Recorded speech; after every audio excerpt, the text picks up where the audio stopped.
northerly islands, open waters from Windsor Harbor to Michigan City out to mid-lake until 9 p.m.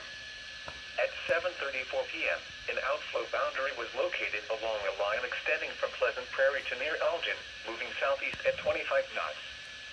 Scattered thunderstorms were located behind this outflow boundary. Hazard, wind gusts 34 knots. Impact, small craft could be damaged and briefly higher winds and suddenly higher waves. Move to safe harbor until hazardous weather passes.